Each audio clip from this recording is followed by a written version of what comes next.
আজহার আলোচিত সিনেমা তুফান মুক্তির পর বাংলাদেশ তো বটেই, আন্তর্জাতিক অঙ্গনেও বেশ সাড়া পাচ্ছে এটি। বিদেশেও হাউসফুল যাচ্ছে সিনেমাটির শো।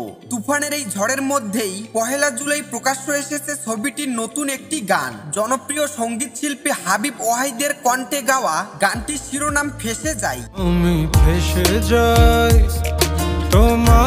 এর আগে প্রকাশিত ছবিটির 2টি গান লাগে উড়াধুরা ও দুষ্টু কোকিল এরই মধ্যে লুফে নিয়েছেন শ্রোতারা। অন্যদিকে পর্দায় যারা সিনেমাটি দেখেছেন তাদের আগ্রহ রয়েছে ছবিটির অন্য গানগুলো নিয়েও। এই ধারাবাহিকতায় এবার এলো ফেঁসে যাই নামের নতুন এই গানটি। রোমান্টিক ঘরানার এই গানের দৃশ্যে দেখা গেছে সুপারস্টার শাকিব খানের সঙ্গে মাসুমা রহমান নাবিলার প্রেম রসায়ন। গানটিতে শাকিবের শান্ত লুক মুগ্ধ করেছে দর্শকদের। ফেঁসে যাই শিরোনামের গানটি লিখেছেন তন্ময় পারভেজ, সুর সঙ্গীতায়োজন করেছেন আহসান মহসিন নিধি। এদিকে মুক্তির পর থেকেই প্রেক্ষাগৃহে চলছে তুফান ঝড়। বাংলাদেশের পাশাপাশি বাইরের দেশগুলোতেও শুরু হয়েছে তুফান ঝড়। এর আগে গত 28 জুন একযোগে 15টি দেশে রায়হান রাফি পরিচালিত তুফান মুক্তি পেলেও ভারতে এখনো মুক্তির অপেক্ষায় রয়েছে এই সিনেমা।